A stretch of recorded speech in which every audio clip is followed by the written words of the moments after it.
Warning, the following podcast contains goodwill, cheer, festive wishes, and maybe some butchering of your native language. We apologise in advance. Hello and welcome to the fourth day of podcast here on Gareth's Random Ramblings. I'm Gareth. I'm Bex. And we are here to talk to you about the different customs and traditions of the Christmas periods around the world. We've gone already to the Scandinavian countries, we've gone down to South America, we've gone across to Africa, and now today, Bex, we are going to the United Kingdom and Ireland. Boom, indeed. So, once again, as usual, we want to say straight away, we apologise for any words we may mistake. Being English, we should be pretty sweet with these ones, but I know the Scots and the Irish are going to throw in some words there that's going to mess us up. I have a feeling. But here we go. In the UK or Great Britain, families often celebrate Christmas together so they can watch each other open up their presents. Most families, obviously, have the Christmas tree, maybe sometimes even two. They also decorate the house. It's a family occasion. Everyone helps out. Christmas trees were first popularised by Prince Albert, the husband of Queen Victoria. Useless fact, but there you go. Prince Albert was German and he thought it was a good way of spending his time to celebrate in England. That's quite cool. It is quite cool. Some villages, towns and cities are decorated with Christmas lights over Christmas. Often a famous person switches them on. The most famous Christmas lights in the UK are in Oxford Street in London. Every year, bigger and bigger and bigger. Thousands of people go to watch the big switch on at the beginning of November. That's pretty cool. Like a lot of countries, the UK put on nativity plays, and they have carol services, which are incredibly popular. They go to church. For most Catholic, they have, midnight services and all that sort of things. I'm overgeneralizing here today. It's always a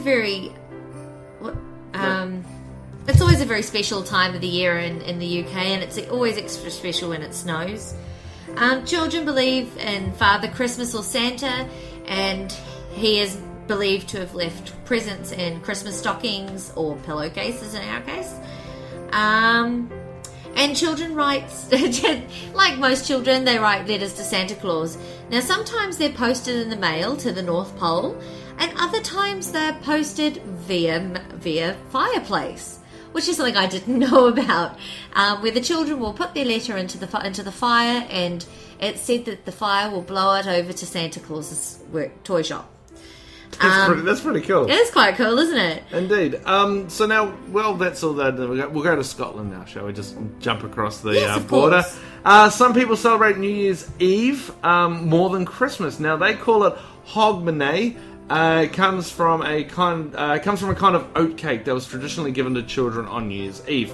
There's fireworks, celebrations, all that kind of stuff as well. Also in Scotland, it's the first person to set the foot into the house on New Year's is meant to have a big effect on the fortunes of the people living there. Wow. Generally, strangers are thought to bring good luck. Depending on the area, it may be better to have a dark-haired or fair-haired stranger set foot in the house. Now, this tradition is normally called the first footing, which sounds a little bit weirder and not a Christmas thing, but hey. In England, it is sometimes said that a stranger coming through the door carrying a lump of coal will bring good luck. In the UK also too, the main Christmas meal is eaten at lunchtime or early afternoon on Christmas Day. It's roast turkey, the roast vegetables, all the trimmings. So that includes carrots, peas, stuffing, sometimes bacon and sausages, served with cranberry sauce and bread sauce. Oh. Why do we do these around lunchtime here? I'm always hungry when we do these. One vegetable at Christmas is often eaten called Brussels sprouts. Yes, they eat them and it's tasty and they're good for you. Yeah, they are yucky, but they're good for you. Dessert is often called Christmas pudding, funnily enough. Mince pies, chocolates are eaten, and everyone's given a Christmas cracker to pull. UK is also famous for Christmas cake, which basically it's a fruit cake.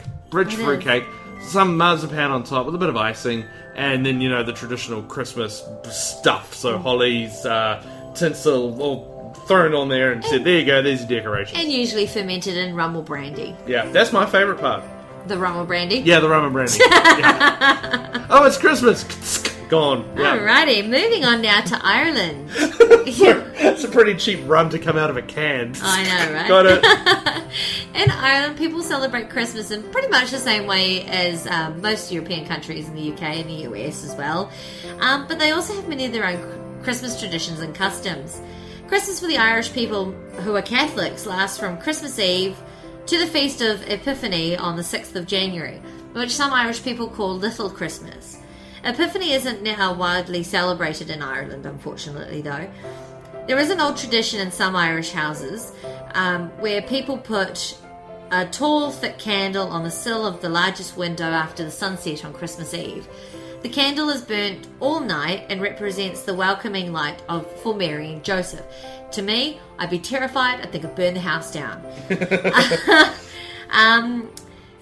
Santa Claus is known as San Nicolas, or, oh my goodness gracious, Dai na Nolag. And they also wish everybody a Merry Christmas or a Happy Christmas, as it's mostly commonly known in the UK. Children will hope that Santa will visit on Christmas Eve and leave them presents, basically. And they pretty much celebrate Christmas the same way as everybody else. Yep. Spend it with family, get drunk eating Christmas cake, because it's doused in rum. Oh, and totally. Celebrating to high heaven. It's pretty much it, really, isn't it? Yeah, and they also sometimes make spiced beef or a cake out of caraway seeds, which is quite nice. What's caraway seeds? I'm not entirely sure. Alright, cool, no worries. The one thing we'll look into it later. So that is it for today. That is how they celebrate Christmas over there in the U of the K and Ireland as well. So thank you so very much for listening to this episode.